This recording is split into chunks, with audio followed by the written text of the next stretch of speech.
आणि यानंतर बुलेटिनमध्ये आत्ताच्या क्षणाची आणखी एक महत्त्वाची मोठी बातमी। सत्ता संघर्षाचा निकाल आज लागेल आणि त्यापूर्वी मंत्रालयाबाहेर सध्या नागरिकांची प्रचंड गर्दी झालेली आहे। मंत्रालयातली उर्वरित कामं पूर्ण करायला नागरिक मंत्रालयामध्ये गर्दी करतायत, कारण आजच्या निकाल वाचनानंतर सरकार स्थिर राहतंय की नाही ही शंका निश्चित या सगळ्या नागरिकांच्या मनात असणार आणि त्याच्यामुळे ही दृश्य सध्या आपण बघतोय मंत्रालयाच्या गार्डन गेट परिसरातली दृश्य आहेत, ही जिथे मोठी गर्दी झाल्याचं आपण बघतोय।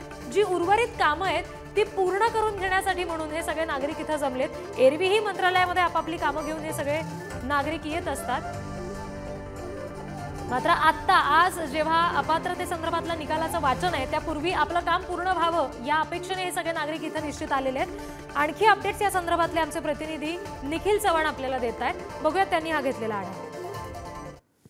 राज्यभरातील विविध विधानसभा क्षेत्रातील कामे घेऊन मंत्रालयात आज मोठ्या प्रमाणात नागरिकांची गर्दी आहे ती पाहायला मिळते। आपण मंत्रालयातील गार्डन गेट या ठिकाणी आहोत आणि या ठिकाणी पाहायचं झालं तर ही मोठ्या प्रमाणात गर्दी आज या आठवड्याच्या तिसऱ्या दिवशी पाहायला मिळते। या ठिकाणी सामान्य नागरिकांना आहे ते प्रवेश करण्यासाठी तिकीट आहे ते घ्यावं लागतं आणि त्यामधून हे पास काढून आतमध्ये जात असताना मोठ्या प्रमाणात गर्दी आज ह्या मंत्रालयातील गार्डन गेट या ठिकाणी पाहायला मिळते। आज आमदार अपात्रतेवरती देखील सुनावणी आपल्याला पाहायला मिळणार आहे। नक्कीच संपूर्णपणे राज्यभरात नाही तर देशभराचं लक्ष या निकालाकडे लागलेलं असताना आज आमदारांची देखील मोठ्या प्रमाणात उपस्थिती या मंत्रालयात पाहायला मिळते आणि या ठिकाणी मंत्रालयात येणाऱ्या गाड्या देखील अनेक आमदारांच्या आहेत त्या आज मंत्रालयात आपल्याला पाहायला मिळत आहेत।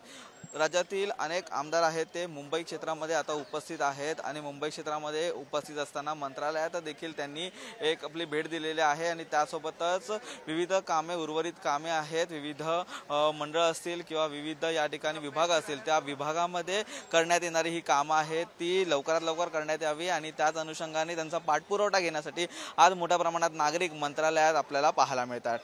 व्हिडिओ कवितासह निखिल चव्हाण, पुढारी न्यूज, मुंबई।